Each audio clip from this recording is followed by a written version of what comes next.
Good evening, everyone, and welcome to tonight's webinar. It's CP and mental health, where to start and how to get the right care.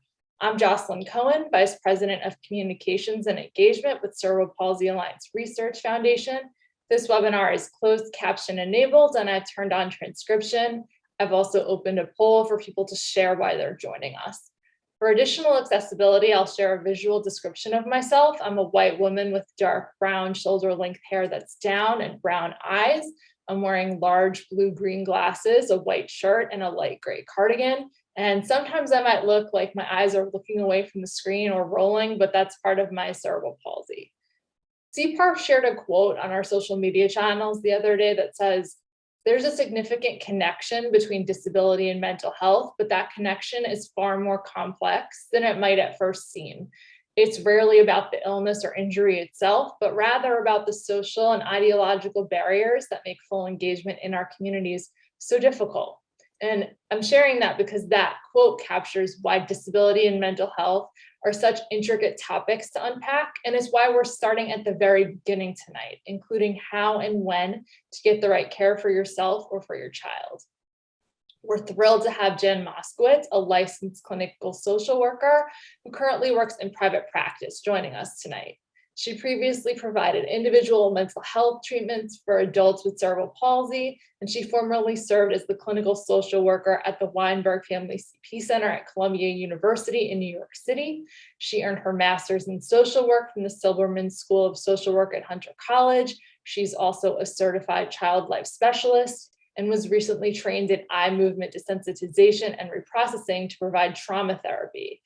We look forward to a robust conversation tonight, and I encourage folks to ask questions by using the Q&A button, with the understanding that Jan can't provide personal medical advice. Mental health is health, and this is true for people of all ages. That's why we'll cover the lifespan tonight. And first, I'd like to start with a question about children. So Jan, what are your thoughts on mental health care for kids with cerebral palsy? Absolutely. Hi, everyone. Thank you, Jocelyn, CP Alliance, for having me tonight. I really appreciate it. I think it's such an important topic, and I'm glad we're really talking about this. So in terms of having children start early, right, and getting mental health care, I think it's super important. It's part of the parent's role, right, in advocacy and helping advocate for your child. Typically, parents advocate in terms of their physical health, and mental health is no different. The main difference, I think, in terms of that advocacy is that parents might have to do a little bit more explaining, whereas in terms of the physical health, if they go to seek doctors, typically the doctors are the experts, or so they say, Right. in the disability and what's going on with their health. When children seek mental health care, a lot of clinicians and therapists don't understand disability, and they don't understand CP. And so I really advocate for the parents to do some education with the therapist. You can't really just assume that they understand what that disability looks like in each child, how it manifests, and how it may impact their day-to-day life, therefore impacting their mental health.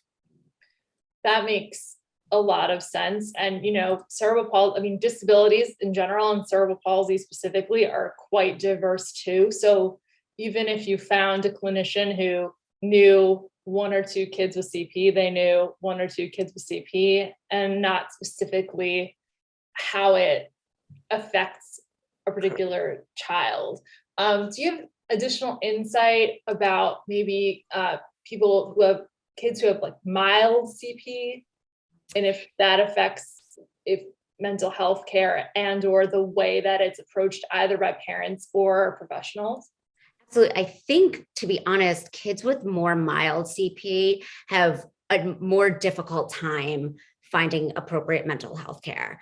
I think the reason is, you have the able-bodied people who are like, oh, it's fine. It's just a little limp. No one notices. Sometimes you trip a little. No big deal. And it's kind of brushed over, and it is a big deal. And those kids do realize that they are different and they can't keep up with their peers. So sometimes the more mild cases can be ignored a little bit more than the more severe cases. People typically assume, right? Unfortunately, this is the world we live in, that a non-ambulatory person or a wheelchair user would have mental health issues because of the barriers, right? It's a terrible assumption, but this is our world. Right. But they don't see that some people who have a mild presentation may still have the same struggles. The barriers still exist. They just look a little different.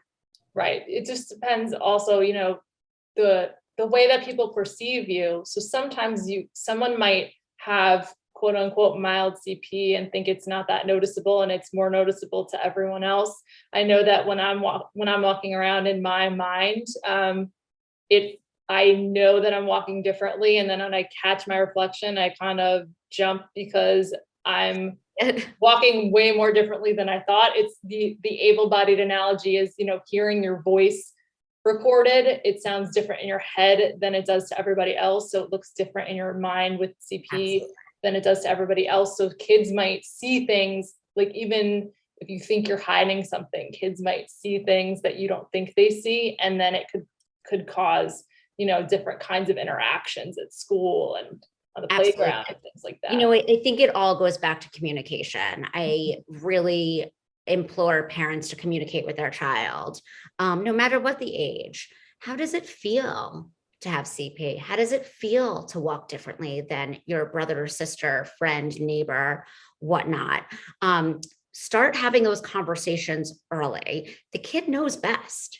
And that kid might not realize that it's okay to talk about these things, but you bringing it up enables them, it's giving them permission to say, this is okay. I realize that you have a difference.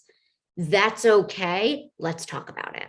I think that's a really great point. And I know that a lot of parents and caregivers, you're dealing with so many different medical issues that it can be easy maybe to miss something else because everything else feels more urgent, like there are milestones that need to be met or need to be worked toward. So it's really great to talk about opening those doors and opening those conversations in an age-appropriate way. Moving on sort of down the lifespan for adult CP, when is a good time to seek mental health treatment, and which doctor or doctors should people approach for that? So mental health treatment can be sought after at any point. Typically, people think that you seek counseling, you seek therapy when things are going bad, right? When I'm in crisis mode, let's just fix it. That can be the case. It doesn't always have to be the case. Sometimes it's, things are going okay, but life is just challenging, right? It's challenging for anybody, and then throw some physical barriers on top of it. It's just challenging. But I would say that the kind of rule of thumb is seek help, seek support when any of your emotions are getting in the way of your normal functioning. So that could be anything, whether it affects your sleeping, whether it affects your eating, whether it affects your relationships, romantic relationships, friendships. If things just don't feel normal to you, that is a good rule of thumb to say, hey, maybe I can seek some outside support. And seeking outside support is not a sign of weakness. It's actually a sign of strength, right? I always tell people that we have our friends, we have our families. They're going to tell us what they are supposed to tell us, right? We go to our mom and our mom says, or dad says, oh, it's okay, you'll be fine. Our friend, if it's about a significant other, just dump them. You're better than them. Sometimes it's better to have a third party who doesn't know you, who's unbiased, who can just listen to your truth and hear you out and help support you from a totally non-judgmental point of view.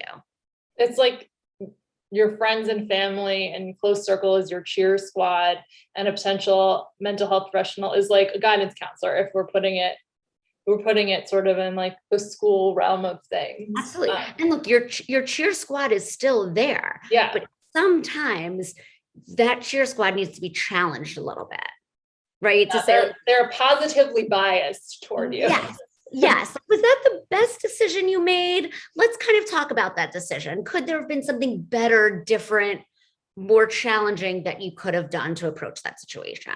Right. And, you said that a good time to start to seek therapy is when emotions are getting in the way of normal functioning. Is there some length of time that you would give it? A day is kind of a short amount of time. Like what's a length of time where you'd say, okay, this has been going on for quote unquote too long and disrupting my normal before seeking help? Typically, again, the rule of thumb is about 2 weeks. Okay. 2 weeks or longer. Again, if you're in an acute crisis, that could span a little bit shorter, a little bit longer. I know, not to get too political, but with the current state of what happened yesterday, people are in acute crisis right now. Right. Yes, things like this, when there's a crisis, reach out. But if it's something that's a little bit more regular for you, you're just feeling off, monitor it.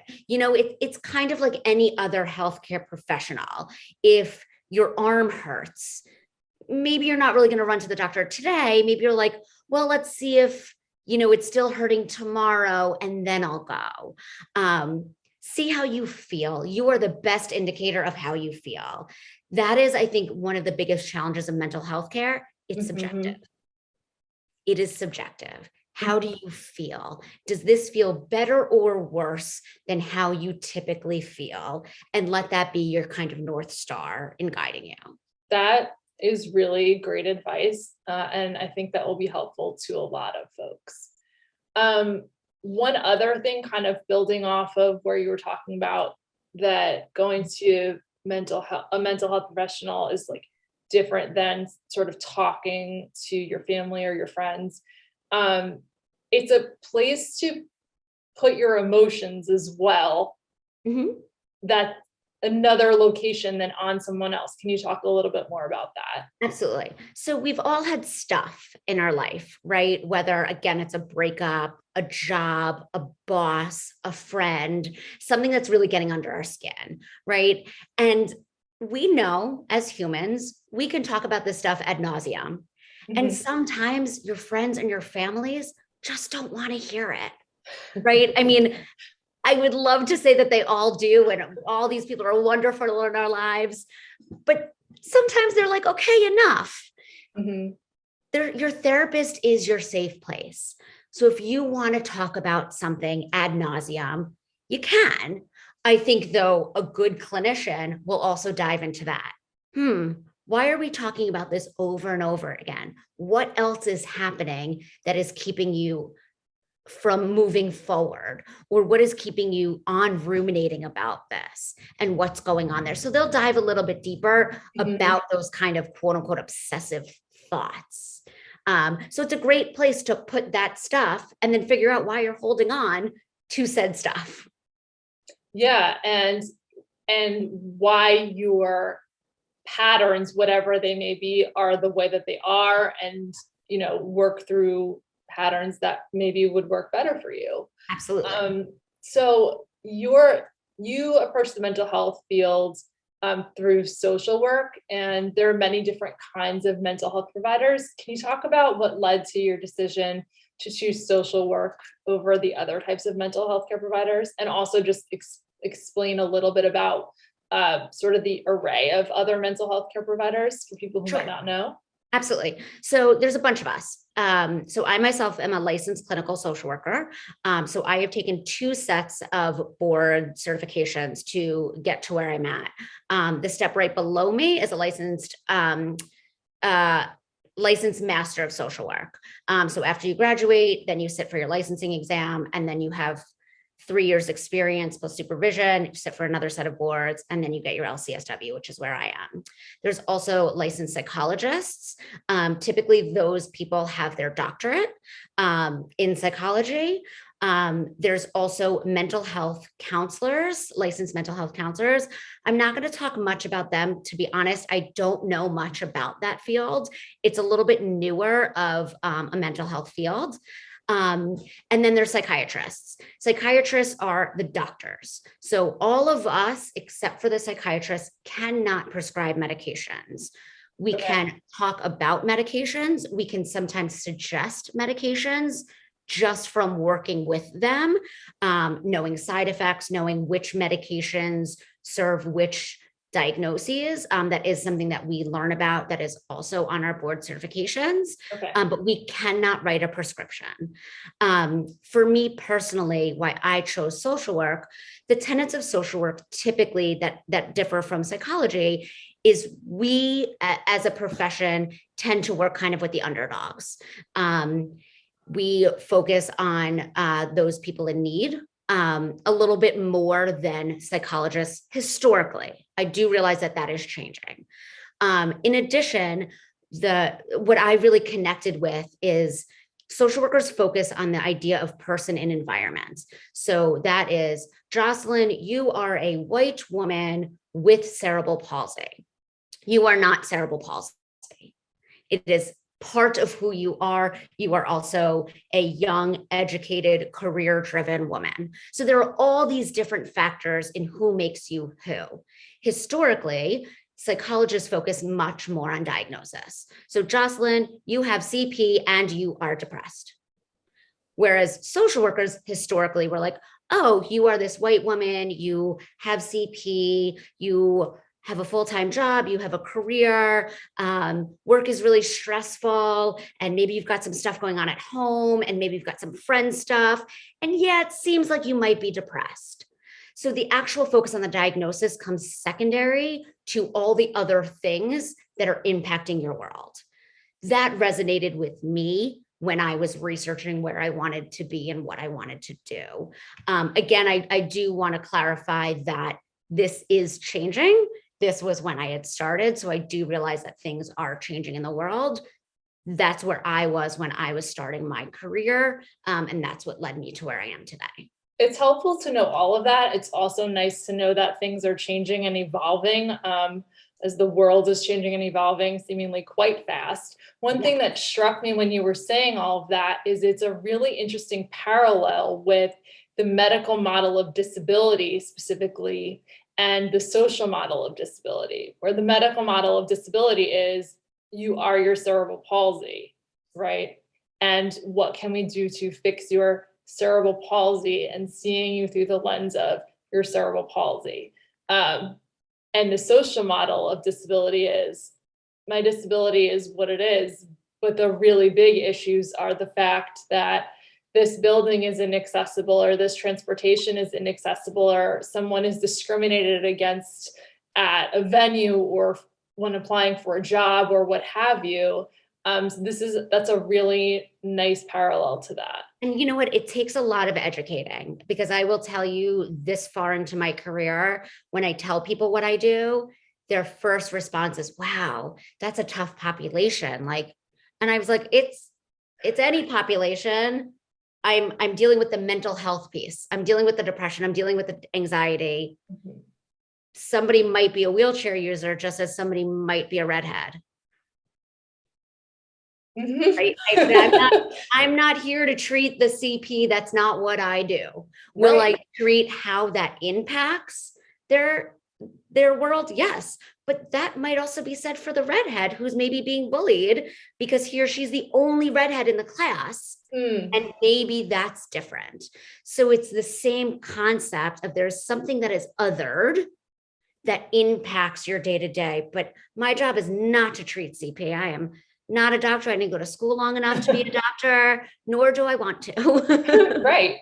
You found your path, and that's where you are. So going a little bit back to something you said about things changing, one of the things that really exploded in a beneficial way for a lot of people over the last few years is telehealth. So can you talk a little bit about what telehealth is and some of the benefits of telehealth? Sure. I love telehealth. I think, thank goodness, it is more mainstream. Telehealth is basically what we're doing right now.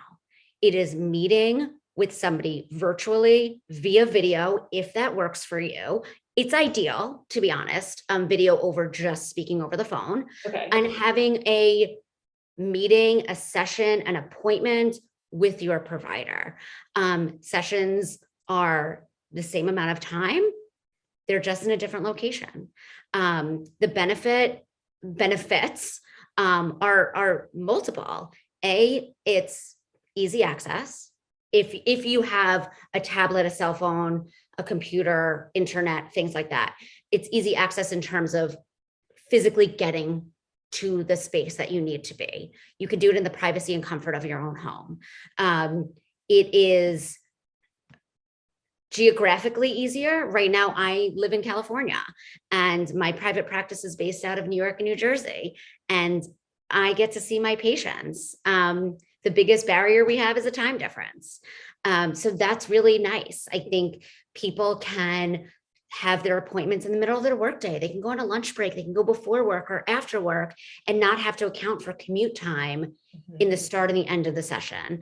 It's really helpful. We're already on our communication devices all day long. We're so familiar with technology. Oh. It just kind of makes sense. And the good thing is there are so many HIPAA secure platforms. I know I personally use a site called doxy.me. Okay. That is a HIPAA secure. I have no financial agreements with them. I'm not plugging them, just as an example. They're HIPAA secure. They're mainly based for therapists. There is now Zoom for healthcare. So there's an extra layer of privacy and security rather than, just any Zoom link where somebody can pop on. Right.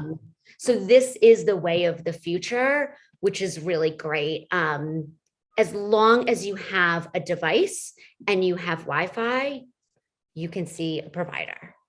I'm going to jump in because someone specifically asked if you recommend in-person therapy or online therapy like BetterHelp for an adult with cerebral palsy. I don't recommend one or the other. I think it really depends on what you're looking for. Some people, it's like anything else, right? Some people prefer that brick and mortar style. Some people never liked online classes. They wanted to be in a classroom and study. There's really no one size fits all. There are therapists who are doing in-person therapy. It is back. You're good to go.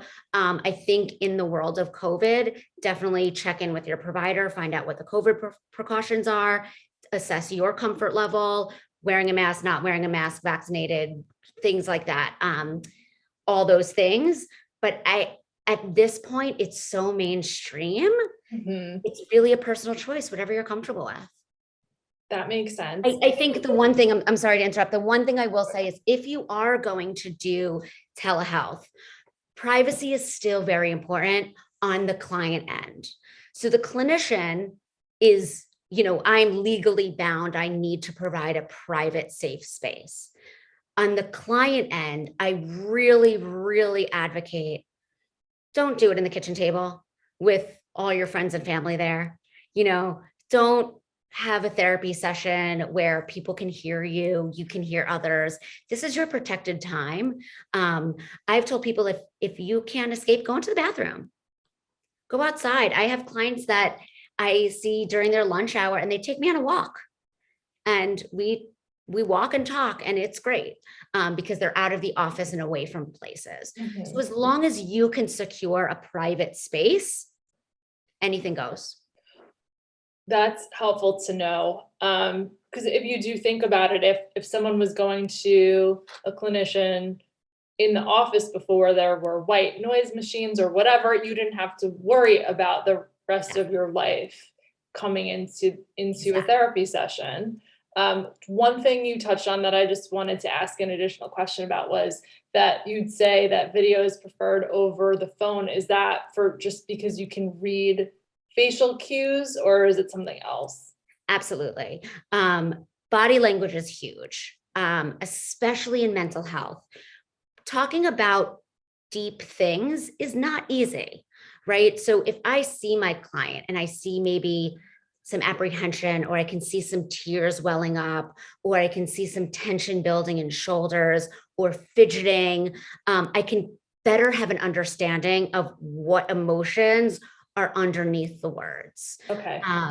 It's just really helpful. In our world, we rely so heavily on nonverbal communication. And again, this is not for just able-bodied people. I currently have a client who is non-ambulatory. She doesn't have solid neck control. She essentially has movement of one finger. So she lays in her bed and her iPad is propped up. But I can tell, I know her when she's getting more tense. Her shoulders might not raise, but you can just see it. So I really, really appreciate video for those small nuanced things that you can sometimes tell over voice, but not always. And in addition, especially with people with CP, if you have CP affected speech, sometimes being able to see look, I am speaking as an able-bodied white woman. Sometimes if I'm able to see that person's mouth moving, I have a better understanding of what they're saying if they do have a significant CP affected speech pattern. Understood. So one other question about telehealth and sort of the logistics of it. How can people find the right providers for themselves? So it's kind of like anything today, right? Google. I would say don't stop at Google. Look at vetted sites. Again, I'm going to tell you a site. I'm not plugging it, not for any financial reasons. I personally really like psychologytoday.com. All the therapists there are vetted. And honestly, the therapists have to pay to be on the site. So typically, if you're paying to be on the site, you want to be there. Psychology Today is also really helpful because you can search by insurance that is accepted. You can search by zip code, so you know you're in the right geographic area, especially if you want in-person sessions. I think now actually you can search for in-person versus virtual. You can also search for those new sites like BetterHelp, Headway, Alma. What is that other one that swimmer always? Is it Talkspace? Talkspace, I think ads on my social media about it. Ads all the time. Those are great places to start. Basically, those networks, the Talkspace, the Alma, the Headway, what they are, they're basically a third-party biller. They are the insurance broker. So everyone on that site is a private therapist or somebody who works in a small group practice. They are just kind of the mediator between the payment, the insurance stuff, and your clinician. Okay. It's a very diverse and growing landscape, so it's helpful to know. Absolutely. And there are these organizations in many, many states. This is not just specific to New York. I'm in California, New Jersey. There are many, many states. And when you're looking for a clinician, what is the most important thing, would you say? Is it just you go to one person and then, okay, that's the person I'm going to, or no? No, I tell people this all the time. I look at, and I've been on both sides. I am in therapy now and I'm a therapist. I tell people, looking at your therapist like dating. Go on a first date. If you vibe, great. Go on a second date. If you don't vibe, don't go back. Therapy is, I will give you the best analogy I have for therapy. Therapy is getting naked in front of somebody. It is your raw emotions. Hopefully, you are not just going to get naked in front of anybody. You want to feel safe. You want to feel comfortable. You want to feel respected in order to get naked. If you're not feeling that, that is not the person for you. And I will tell you, I've had people dump me because it wasn't a great match. I've dumped therapists. It wasn't a great match. As a clinician, we don't take it personally. I want to support you. I can't support you if you don't feel like we're vibing. Right. Because then I guess you cannot open up to have the conversations that you need to have. So what would be the point of this? What would be the point? That's all of that is a helpful metaphor. And then one final piece that's sort of tangentially related to telehealth is it does resonate with many people with CP, I know, because of the accessibility, because of the geographical diversity we talked about. Can you talk a little bit about how telehealth ties into self-advocacy for someone with CP? Absolutely. I will say from personal experience, when I started at the CP Center at Columbia, telehealth didn't exist. And I really pushed for it. The reason is CP, as we know, can often be the redheaded stepchild of disabilities, right? It's not Down syndrome. It's not Asperger's. It doesn't get the fanfare. We have to fight for what we need, right? So it is part of your advocacy to say, I need this service. I deserve this service. I am owed this service like anyone else. The one thing holding me back is accessibility. Right? And that is not okay, right? It shouldn't be a barrier to get care because you physically can't get to a place. Right. And unfortunately, that is typically the biggest barrier to care. All care, but yes. All care. Absolutely. All care. Yeah. Even going to a restaurant that you really want to try. Well, if there's stairs and you're a wheelchair user and they don't have a ramp, can't eat there. No. So why should your mental health or any part of your health suffer because of accessibility? Telehealth literally removes that barrier, which is really, really nice. It is. It is because even as an ambulatory person with CP, there's still places that are harder for me to get to in the city, around the city, what have you, buildings that are hard to get into that'll just have a step in front of them without a railing. And there we go. Like that, I can't do that on my own. So, access is crucial. And one of the things that has kind of resonated with me about telehealth, and I've used it for all sorts of providers over the last 2 years, is it's really a sense of autonomy about how we're receiving and interacting with healthcare, when a lot of it over the course of our lives has just been out of our control. It's a little piece of control on our end that we're going to control our environment as much as we can anyway. And that's something that's not easily found in the disability world and in the disability space. I think something too is that, it takes the sterile nature out of it. There's a sense of being able to do something from the comfort of your own home. Before we got on this call, Jocelyn and I were just chatting a bit, and I was saying that, I have a cat and she makes regular appearances in my sessions. She'll sometimes just crawl right across the keyboard. But it's a connector, right? And some of my clients are like, how's Maxie doing? What is she doing? And conversely, I can see their pets and I can ask them about their pets. Or, oh, I noticed there's a painting above you. Did you make that? Where did you get that painting? It gives you a different insight into a person's world. Kind of goes back to that idea of getting naked in front of somebody. The way I practice is I don't practice from I am a blank slate. Some therapists do, right? You won't know anything really about your therapist. That's not me. Everyone knows that I moved recently to California. I brought my cat with me. Her name is Maxie. You might see her. That's my style. Again, that goes back to, how do you vibe? Are you connected with this person? Is this a good fit? But I think, again, the accessibility, removing that barrier, being able to do something from the comfort of your home and being able to share a little bit about where you come from. I think that's really important.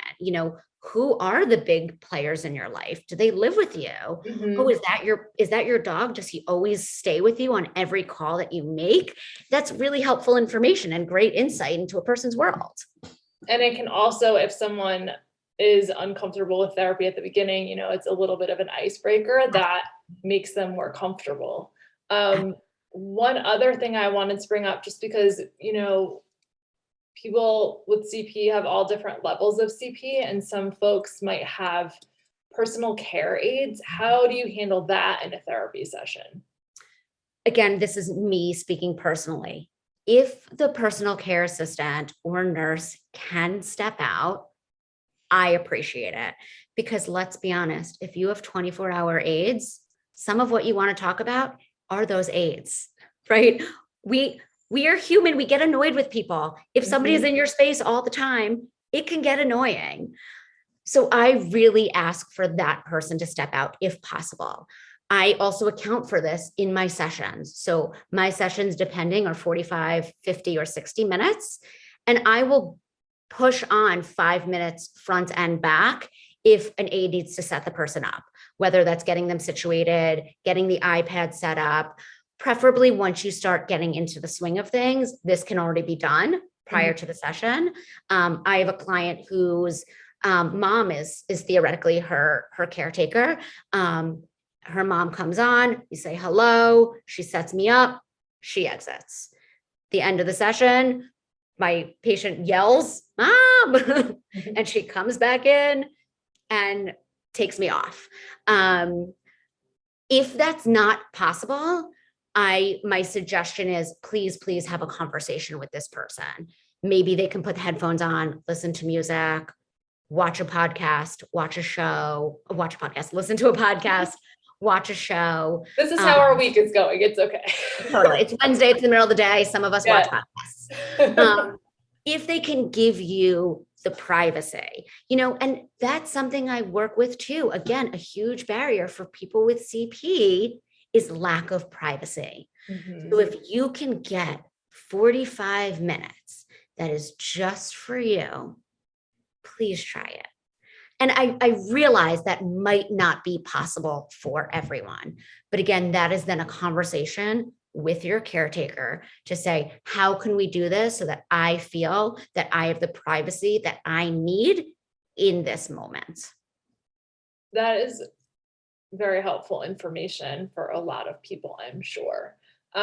So we had that one question in the Q&A, but a bunch of people submitted questions when they signed up to attend. And there's one where, as I said earlier, I know you can't give specific personal advice, but someone submitted this question. I think it's a great one that would be helpful to discuss in any kind of way that's possible. And that is, what are various ways that people can combat internalized ableism? So that's an interesting one that I can speak to on a broad level. I can't speak to that on a here are some tips and tricks. Okay. The reason being is internal ableism is a function of something. It is a symptom of something, right? There is a reason why, how, because, whatever, that is manifesting. Maybe it's the way you grew up.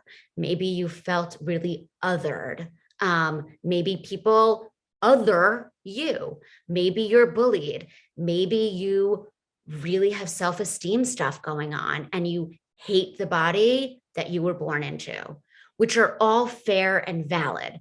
The reason I can't speak specific to that is those reasons are specific to each person. And I would like whomever the clinician is to really dive into, when did that start? What does that look like for you? What does that feel like to you?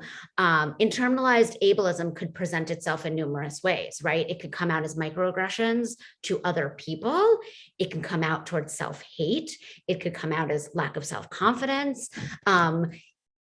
It could come out as just denying your involvement in the CP community or in the disability community. Of even having a disability.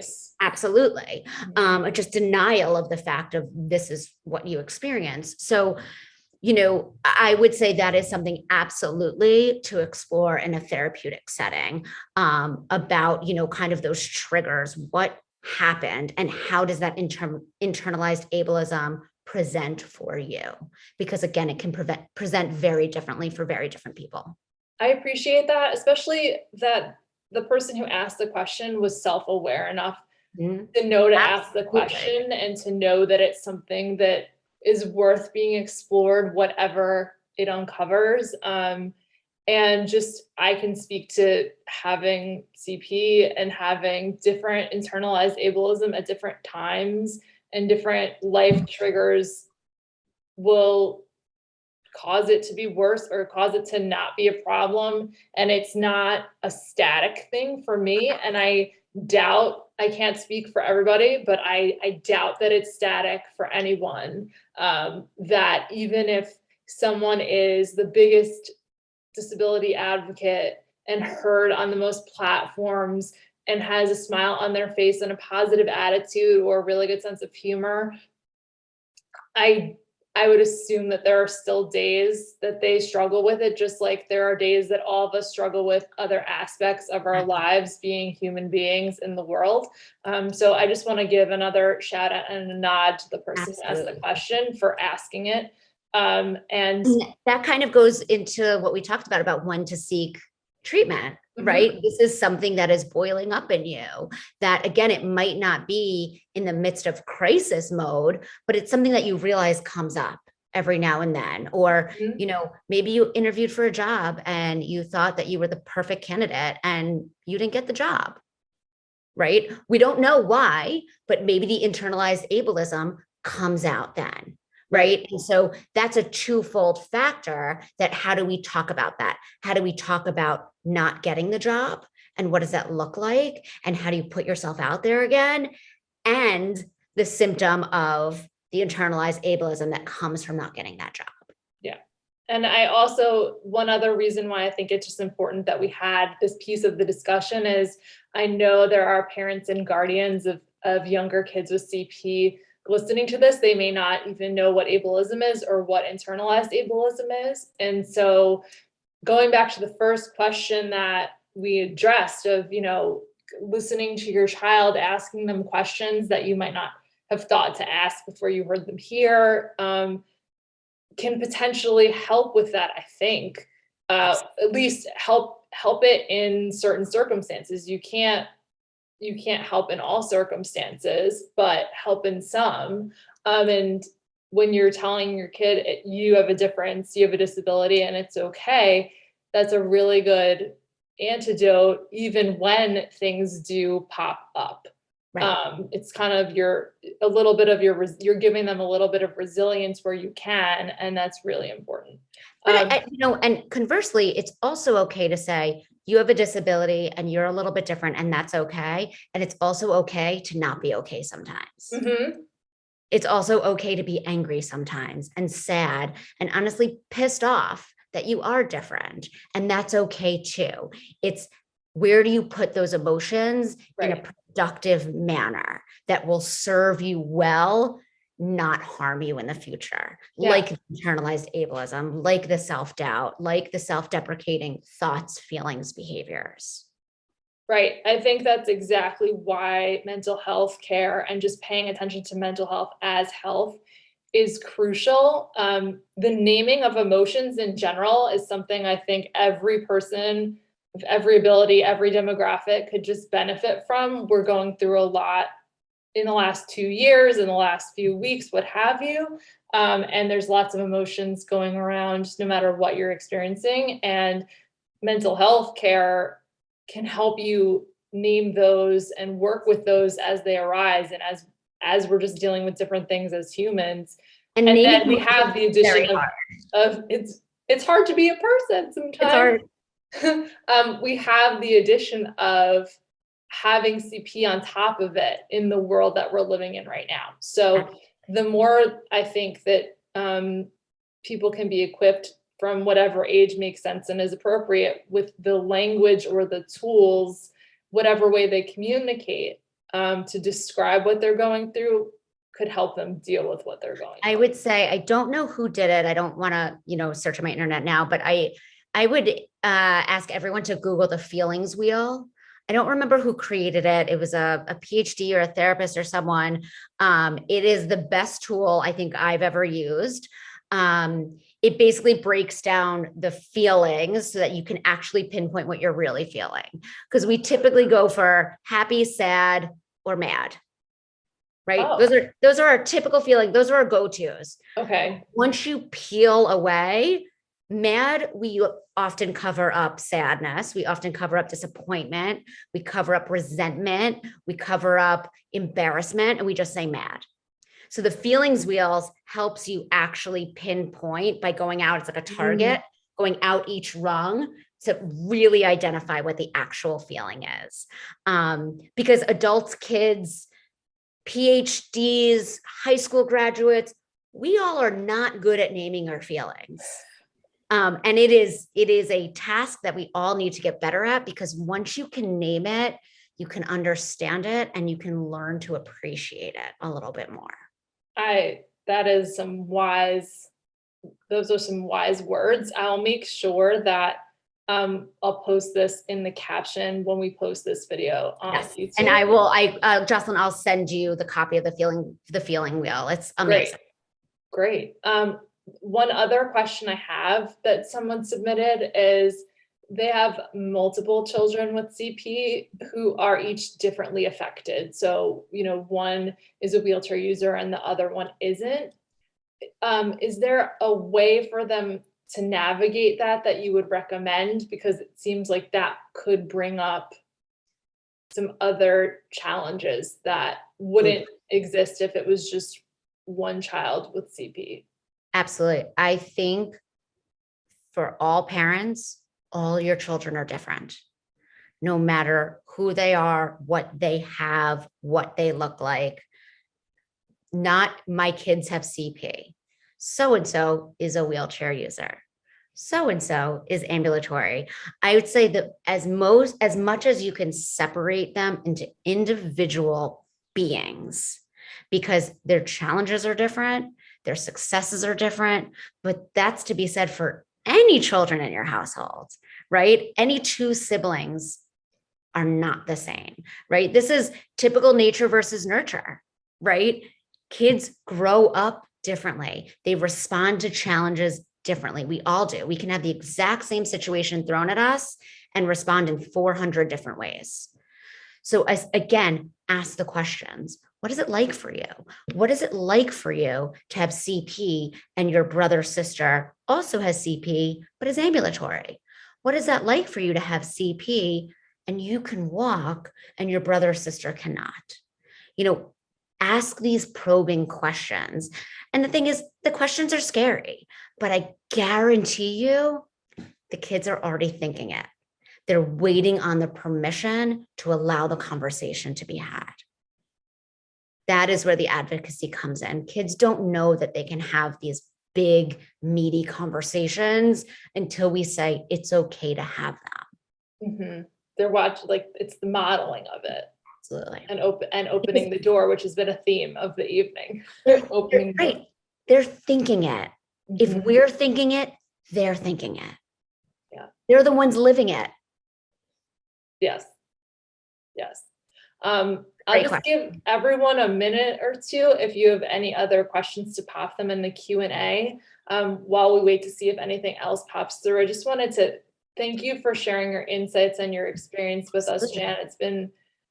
I always learn something from these webinars. I always learn something in these conversations. And I'll take a lot of this information with me. I think it will be incredibly helpful for the cerebral palsy community, especially, because we're in Mental Health Awareness Month and looking at it through this very specific lens. We are full people, but we do have CP. And so sometimes you have to look at it through the CP lens. And sometimes that internalized ableism doesn't want you to look at anything through the CP lens. So it all interrelates with each other.